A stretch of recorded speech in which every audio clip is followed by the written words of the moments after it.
Welcome back to another Next Day Notes. Florida State 26, Boston College 23. Man, this whole fucking winning thing's kind of fun, right? But on to the game. Going into the game, I think we were, a 2-3 point underdog? I felt we could win just because the Boston College's run defense is just atrocious. And I felt our D-line would create enough pressure to get Jurkovich, off his game a little bit. But how it played out was, just really, really odd. It was an ugly win by the end of the game, but it was a win. But first things first, I got to touch on the officiating. I mean, my God, it was awful. It was awful. And I know there's questionable calls in every game, and the reputation of ACC refs is a joke. But even for them, it was just so awful. There's no other way to describe it. So bad. I think we had like 13 penalties called on us. But man, some of them were just egregiously bad. And many of them just had insanely horrible timing. Oh, third down. Here we go. Huge momentum changing call. But no, man, let me see if I can remember some of them that were so horrible. The one running into the return man, our player was blocked in the back, first of all, not just pushed into the returner, but pushed in the back into the returner, slides on the ground, and barely touches him after being pushed in the back. They don't call the block in the back, and then proceed to call the personal foul on us. I couldn't believe it. I was like, Jesus, they have money riding on this game? Excuse me. My Lord, that was a horrible one that stands out. The very beginning of the game, I think it was our first offensive drive, I believe. Jordan Wilson gets open. They call offensive pass interference. The defensive back just fucking stumbled. There wasn't any egregious offensive pass interference. And then the very next play, we take a sack, we get out of field goal range. That cost us points. Boston College's receiver that caught the long bomb for a touchdown. That kind of looked like he pushed off to get open on that play. No call. The ticky-tack call saying we're in a legal formation because our tackle was too far back in his stance. You rarely see that called.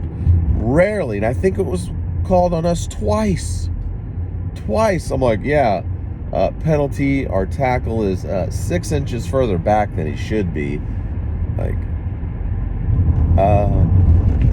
The 4th and goal play where the running back supposedly got in.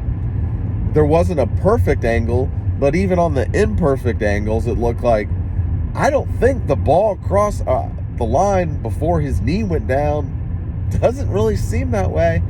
And I'm still amazed in 2021, there's not pylon cameras at every Power 5 stadium. How is that not a thing? What else? Oh, but they did overturn Jurkovich's fumble. His arm is going forward. Motherfucker, his arm got hacked before he even had a chance to completely follow through on his throw going forward. Give me a break. But, you can overturn that. There's definitive evidence there. To me, the replay was just a toss-up. I don't know. It was literally I could see maybe, but it was a legitimate toss-up. Nope, overturned. That means you saw conclusive evidence? Jesus Christ. And then, let's not forget the many no calls on Boston College's offensive line. The first half, our D-line comes out and absolutely dominates. And the second half, I don't know if Boston College got called for one holding penalty. So you're telling me suddenly Boston College just became a better O-line overnight? Or, sorry, from first half to the second half? Just suddenly, oh, yep, we're good. We fixed that problem. And our D-line, which was dominating, suddenly can't get in anymore? There was egregious holding time and time again. And I know there's holding every play, but there was egregious holding in that second half. And there were multiple times where false starts could have been called on them. 2 or 3 of times, if I recall. Where I'm like, their tackle just moved. Why isn't that a false start? I mean, it was so fucking bad. The refs have an average game. We win that game going away. And I'm not one to blame refs for the outcome of a game, but you cannot just gloss over this. Oh, sometimes refs have bad days. This was awful. Fucking awful. I'm probably forgetting a call. Please feel free to comment if I forgot any. But start there, man. Good God. It was so bad, but the team overcame it, hung on to win, and it's a good win coming off an emotional win over Miami. You go on the road. No, Boston College isn't great, but they're okay. They're a bowl-eligible team. They're okay. And you went on the road as an underdog, albeit a small underdog, and you won. Now you're one game shy of becoming bowl-eligible, which nobody would have thought after that 0-4 start.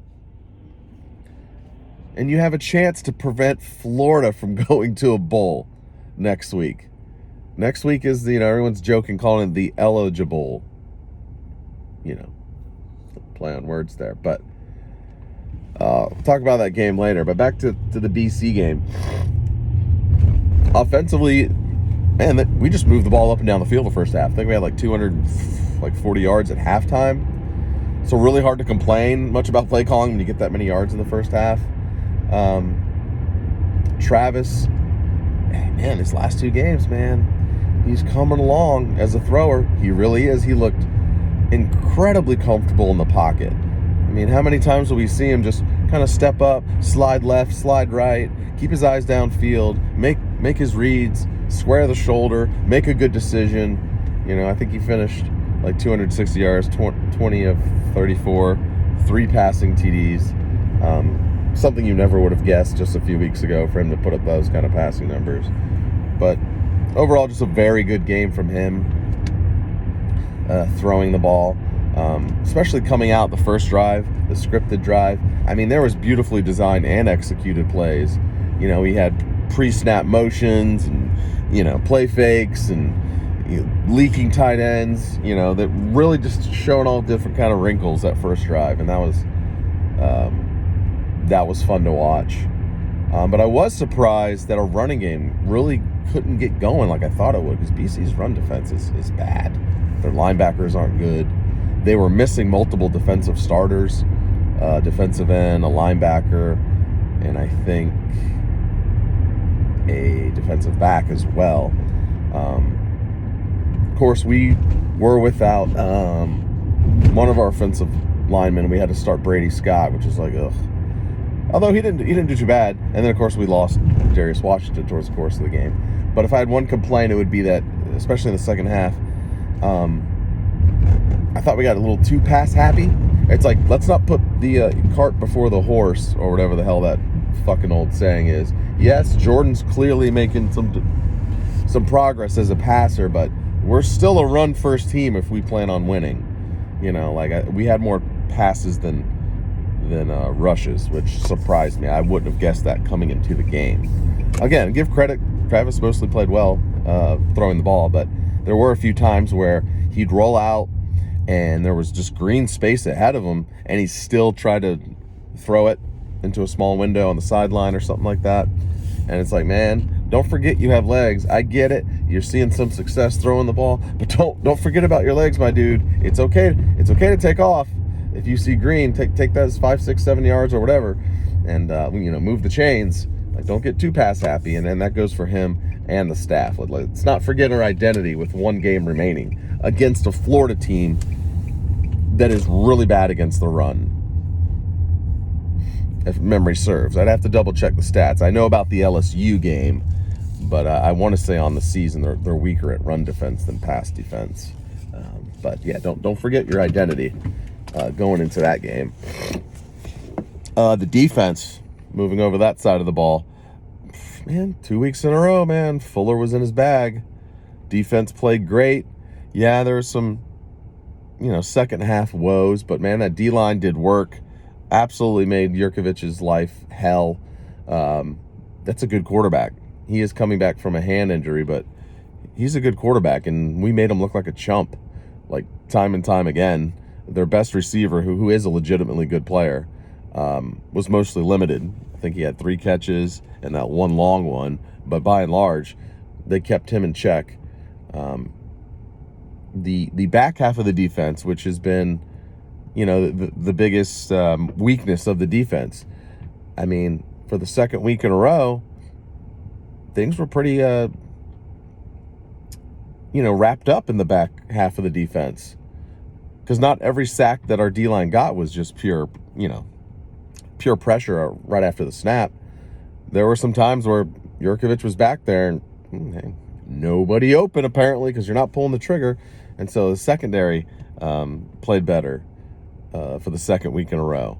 The defense has made clear signs of progress. I'm still not a big Fuller guy. And this, again, I said it last week. It's largely due to his apparent lack of recruiting. But, I mean, at this point, the man just broke the rock in the locker room after this game.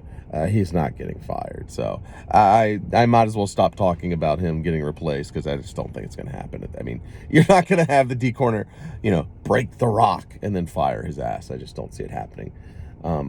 I do hope still we get another better recruiter on staff, whether it's replacing Marv or Thompson, because we need all the good recruiters we can get out of this hole that we've built over the last few years when it comes to lack of talent. But anyway, back to the defense. Deloach, man, he's quickly becoming one of my favorite players.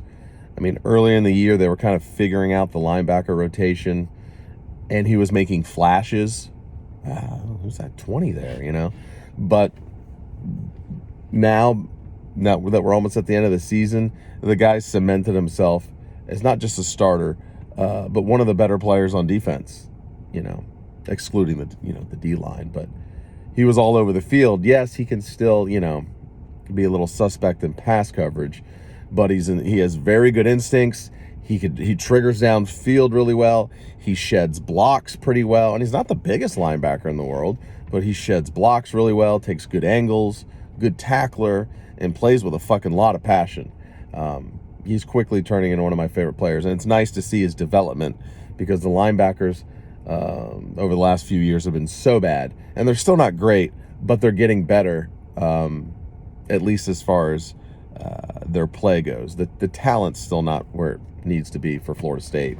I don't understand why we have such a hard time getting linebacker talent in the state of Florida, but the overall play is improved, and he's a big reason why. He's been really fun to watch, man. Kid puts it all on the line every Saturday. Again, I guess special teams would be the other thing to talk about. The good, our punt coverage. Our punt coverage was excellent, and the Aussie did a great job just giving it hang time and just kind of pinning them back and giving us an opportunity to get under the ball. But as it's been all season, our kickoff team, it just sucks. There's no other way to put it. Their kicker rarely put it in the end zone, and yet we still couldn't return it past like the 25. It's just insane to me that the athletes that we have were that bad on special teams, on kickoff, specific kickoff coverage. Again, a huge blown kickoff coverage gives Boston College life. I just don't get it. We're so bad at kickoff coverage and returns. We're not good at punt returns because we can't catch the ball. Literally, the only thing we've seemed to have done well most of the year is punting and punt coverage. The other aspects of special teams, we just suck, and I don't get it, because you read the reports, and apparently we spend quite a bit of time on special teams, so I don't get it. And, Norvell's hallmark is supposed to be a good special teams. In year one, that was about the only positive thing that team had was a good, pretty good special teams. And this year, the overall teams improved, but the special teams have gotten worse, which is just odd to me. Maybe it's just a one-year blip, but man, I just don't get it. As far as the rest of the coaching, again, it's really hard to complain, especially on defense. Right, they do have a good quarterback. He was eventually going to make some throws. But by and large, I think, the defense just did work. I think Boston College had maybe 4.5 yards per play. So that's excellent. That's fucking terrible. 4.5 yards per play is bad. So that's a great job by our defense. Offense, again, my only big complaint was I felt like we got a little too pass happy. I thought we'd have a little more success running the ball. And what happens is, teams adjust to us, and it's really hard. I'm talking about just our offense, and it's really hard for our offense to counter their counter because of our lack of talent and lack of depth. Now, I don't think you can completely excuse coaching decisions on having to adjust to the opponent's adjustment. I'm sure there's some things that they could come up with, but it's definitely more difficult because we know our offense is mostly one-dimensional. I mean, Travis's last 2 games aside, I think, us as fans know it's a pretty one-dimensional offense. We're a running team. That's how we're going to try and win. We have limited talent at wide receiver. And although Travis is developing, he's still limited as a passer, on the whole. So when an opponent makes that adjustment, it's hard for us to adjust back with the lack of talent on offense. Get better players in here, suddenly become multi-dimensional. And when someone adjusts to something you do well, hey, it's cool. We got talent out here where we're going to switch to, this type of game. Because we can do that. We got more talent. We can beat you multiple ways. So I get it. Because the offense is limited, when an opponent finally adjusts to what we're doing well, which is running and certain types of runs we do, then it's tougher to adjust back because of the lack of talent. Not to say that the coaches, again, can't scheme up some things to counterpunch their counterpunch a little bit, but it's definitely more difficult to do so when you don't have that depth of talent. But anyways, I think that about wraps it up. Good win. Again, coming off the Miami win, it's one of the better wins of the season. Going to the Swamp next week. Does Mullen make it to next week? I told my friends I would not be shocked if he got fired today or tomorrow. I mean, why delay the inevitable? I don't get it. It's his year 4 for Mullen. It's year 4. They're 5-6. The team has seemingly given up on him. Although I will say their defense actually gave effort last night. Not that Mizzou's any good, but it's something odd's been going down there for a while. I mean, Mullen just seems to give zero fucks sometimes. I mean, look at the end of regulation. They had over a minute to go from their own 30, and I think they had at least one timeout. And he basically played it safe and played for overtime. Didn't even attempt to move the ball, really, to get into field goal range. So, I mean, that's a winnable game. It's a winnable game. I'm sure they'll get up for the rivalry, but I don't think it's going to take much for them to quit. And I'm really talking about their defense. Offensive players, I mean, they want to score. That's just how they are. They'll likely try. But UF's defense, you hit them in the mouth, you run down their throat, get up by multiple scores, I could see them pack it in. Especially they're not dummies. They got social media. They probably know their coach is on the way out. So we'll see. I'm sure Florida will be 3, 4, 5 point favorite, which is crazy to think. As at the beginning of the year, Florida probably would have been a 2-touchdown favorite. But it's amazing how things change. And I don't know if I've ever seen an in-season change like this when it comes to not just FSU, but Florida. Like, it's just crazy to me. There's a cliche that's used, in this state and, well, nationally, but I'll just keep it with the state of Florida. Always talking about, man, don't get too down because the cycle changes, right? These things go in cycles. Everyone says that. These things go in cycles. Miami's on top, FSU's on top, Florida's on top, and then it cycles. It didn't feel like it was going to cycle anytime soon going into the season, especially after the first 4 games. But, man, you beat Florida, and suddenly Mullen's been fired. Your state champs, regardless of how bad Miami and Florida might be, you never apologize for wins over rivals. And suddenly, if Manny gets fired, we'll see. Suddenly, Norvell's the longest tenured coach in the state of Florida after a whopping 2 years. And we'll see what happens in the offseason. But you do all that, it's such a quick turnaround as far as perception and what the hell happened early in the season. If you beat Florida, that means you're state champs, you're 6-6, you're more than likely going to hold on to this solid class. And I'd say there's now a good chance you add a couple blue chippers and maybe you sneak a top 10 class in. Now, having said all that, I don't regret any criticism I've given to the staff, especially early in the season. But you have to give credit to them for now coaching better. The players are, of course, playing better. I mean, I never understood why it took them 5 games to realize that Jordan Travis should be the starter and we're a running team. And there's other criticisms I won't rehash. Let's not go down that road again. They finally made some moves that make sense. Not just on offense, on defense, man. There was the older cornerbacks that were still playing in November, like Jerry Jones and Travis Jay, guys we know can't cover. Finally, we're getting replaced by guys like Knowles and now Cooper. Finally, like there was some things that now they've finally made some adjustments and some better decisions as far as who they're putting on the field. I just don't understand why it took so long. And I'm not some fucking football genius, but it seems so obvious early in the year, or at least midway through the year. It's like, I get it, we don't have talent, but some of these guys, why are you still putting them in positions to get to be made a fool? I don't get it. But anyway, that's it. That's all. Again, nice win. Hopefully can get bowl eligible next week. That would be fun. Right? It's baby steps, right? This is a rebuilding program right now. Baby steps. You won 3 games last year. If you get to 6 wins and get bowl eligible, that shows tangible evidence to even the casual fans that don't look at advanced metrics and stuff.